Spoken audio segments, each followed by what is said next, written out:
It's official. Welcome to my kitchen. Thank you. How has your quarantine been so far? All right.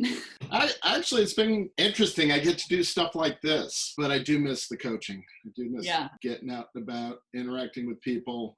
So it's a little weird. What about you? Pretty much the same. I've kept busy through a blog that we created for our athletes, just to kind of keep in touch.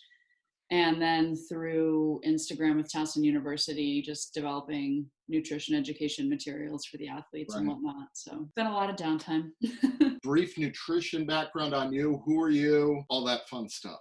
So my name is Kathryn Violette. I'm a registered dietitian and licensed dietitian in the state of Maryland. I practice sports nutrition at Towson University. I have a strong clinical background, but as you know, my primary job is as a swim coach for North Baltimore Aquatic Club. One thing I like to start really any talk or interview that I'm doing out with is the definition of a dietitian, or what makes a dietitian a dietitian. That's an important distinction, right? Just so everybody can be informed consumers. To be considered a dietitian, it's a credentialed name, right? So I'm held to certain legal standards by our Academy of Nutrition and Dietetics. I need to, in order to legally practice, pay for licensure in Maryland, and all dietitians have to have some sort of degree, whether it's an undergraduate degree in dietetics or a master's degree in dietetics. Then they must go on to complete an internship, which is similar to like a first year medical internship. It's only 1 year. That's the big difference, right? We're not going to go on to have fellowships and things like that. And then all dietitians need to pass a board exam. So that's a pretty big distinction. You may have heard it before, but anybody can call themselves a nutritionist. You could call yourself a nutritionist.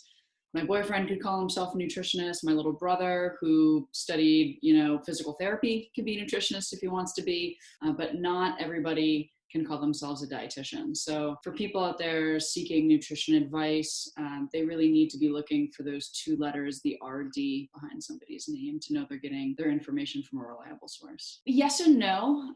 There's a lot of different things you can do as a dietitian. Sort of opens up the most doors for somebody who's interested in pursuing a career in nutrition. As a dietitian, you can work in a hospital, you can work for the government, you can work in university settings and private practice and things like that.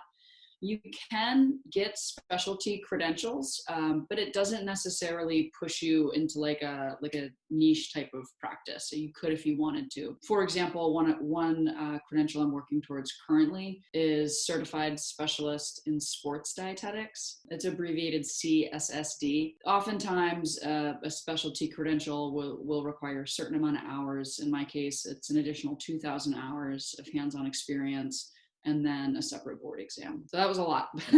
I've been a swimmer my whole life. I was a little bit of a late bloomer. I started in 4th grade, absolutely fell in love with the sport, continued on through high school, swim Division I in college at University of New Hampshire. That was a great position for me to be in, mostly because I was kind of like just fast enough to swim for their school, and they also had a great dietetics program. So I consider myself one of the lucky few who had a really good idea of what I wanted to do in high school, which was become a dietitian. So I was able to just kind of like follow through on that in college and get a lot of the guesswork out of the way just by entering into my major, declaring major right away freshman year, and going from there.